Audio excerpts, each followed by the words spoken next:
Hello and welcome back to Bluebird Motorcar on this very sunny Monday morning. Today we've got this Pueugeot 2 waiting for a wet timing belt replacement. Now first of all, a little bit of backstory on this car.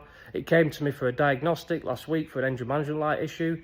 That has since been resolved, but when carrying out the underbonnet checks on the car, I found something I wasn't very happy about, so I reported it back to the customer.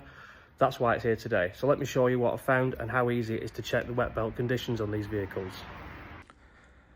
Now on the 1.2 Puretech, they literally couldn't have made it any easier to check the condition of your wet timing belt.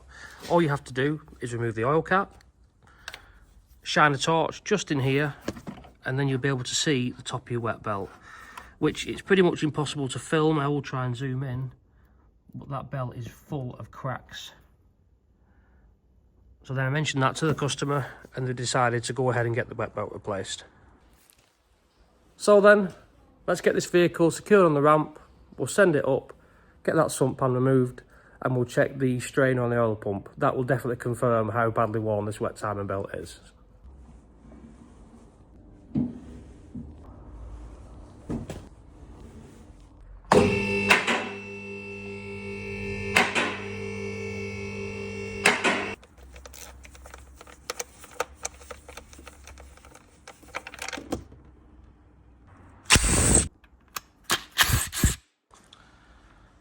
Well, we've got that sump pan removed now. Here's the oil pump strainer. Not too much in the way of wet belt debris in this one. There's a couple of little pieces, but nothing excessive whatsoever. So it looks like we've caught this one just in the nick of time. So then, now that we've got the sump pan removed, I have lowered the car back down to the floor, and it's time to start taking things apart on the top end of the engine. Now, this is a naturally aspirated version, more common with the earlier versions of the 1.2 Puretech.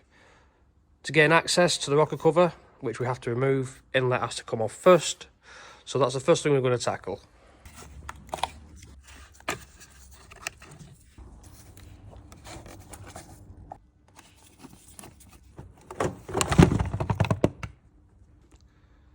So once you've got that airbox removed, you can then start to see a couple of the 8mm bolts that retain the inlet manifold to the back of the cylinder head. Now, I think there's around about 6 of them. They need to be removed. The ones in the centre can be a little bit fiddly, but they're not too bad with the right tools. 2 10mm on the front. Ensure that all the pipe work is removed from the manifold, and then it will lift out. So there we have the inlet manifold taken out. We did have to remove the engine mount just to gain a little bit more access. Lowered the engine down, just gained a bit more room to get it out. You kind of got to push it towards the bulkhead and do a clockwise rotation with the manifold, and it will pull out. It's now time to get the rocker cover off. So then we've now got this rocker cover taken off, which has gained us a much better access to check the condition of this wet timing belt. As you can see, it's full of little hairline cracks all along. We did notice this before when we took the oil cap off and shined our torch in. This is in really poor condition. I'm sure if this was left on the car a little while longer, we would start to see oil pressure issues. So it's a good job it's here now and we're getting it replaced. Time to take this wheel off. We're going to remove this wheel arch liner, which will gain us better access to this bottom crank pulley. Auxiliary belt, taking that off, and then we're going to tighten the engine. So now that we've got the driver's side front wheel taken off and the wheel arch liner removed, we've got a lot better access to the side of the engine. Expose the crank pulley. This cover here, which we need to take off. Behind there you'll find the tensioner and the guide for the timing belt and this auxiliary belt, which is in really rough condition. We are going to get that replaced whilst we're in here. So let's get it removed, crank pulley off and this cover off. So there we have the crank pulley removed. As I said before, when you take this cover off, it exposes the timing belt tensioner and the timing belt guide. It's now time to tighten the engine up. There's a pin just underneath here. We'll turn the crank shaft around until this slots in.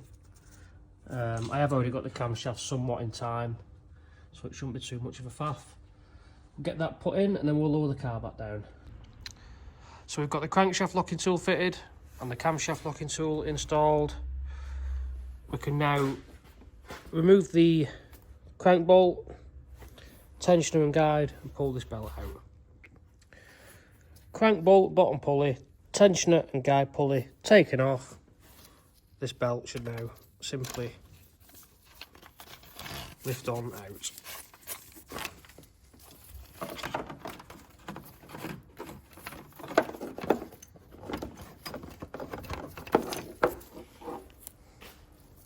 There she is.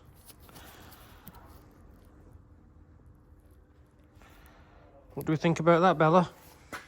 What do we think? Not good, is it? Not good. Let's get a nice new one fitted. One new belt being fed in. So there we have the timing belt installed. New tensioner, new guide pulley. We're now going to tension up the timing belt. So there we go then, everything's fitted, everything's torqued up to spec. We have turned the engine over a couple of revolutions, rechecked the timing, everything looks good. So there we have everything on the side of the engine reinstalled. Crank pulley's back on, we've got a new Bosch auxiliary belt which was desperately needed.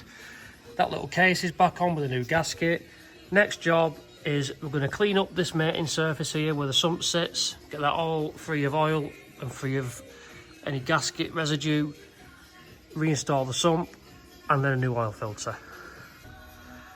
So then it's removal time for this oil filter now, which might I add was on well too tight, as you can see by how damaged it is trying to get the thing off. It's now time for the cleanup. Let's see how good of a job we can make of this. How much better is that looking now? All clean. We're going to put a new oil filter up there, which has got a nice film of fresh engine oil around the seal. Install an oil filter, run it all the way down, get it as hand tight as you can. That's it. No tools needed. We're making some really good progress on this one. The sump's been reinstalled. We've got our driver's side front wheel and wheel arch liner back to how it was. The next job is to clean up this surface where the rocker cover sits.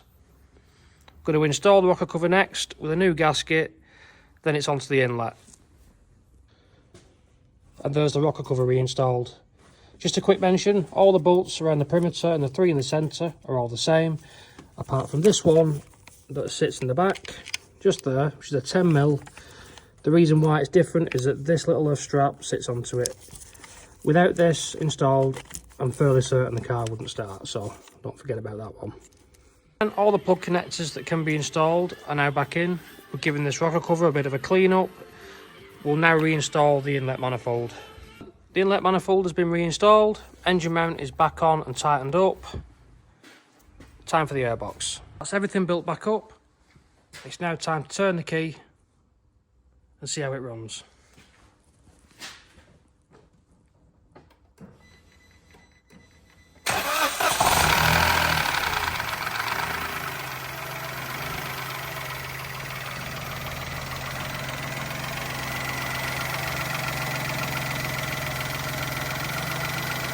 So then that brings us to the end of this video. Thanks so much for watching if you made it all the way to the end. If you'd like a quotation on any vehicle repair or a wet belt package, feel free to get in touch. You'll find our contact details on Google or on Facebook. A like, a follow, a share, or any feedback, whether it's good or bad, is always appreciated. Thanks for watching.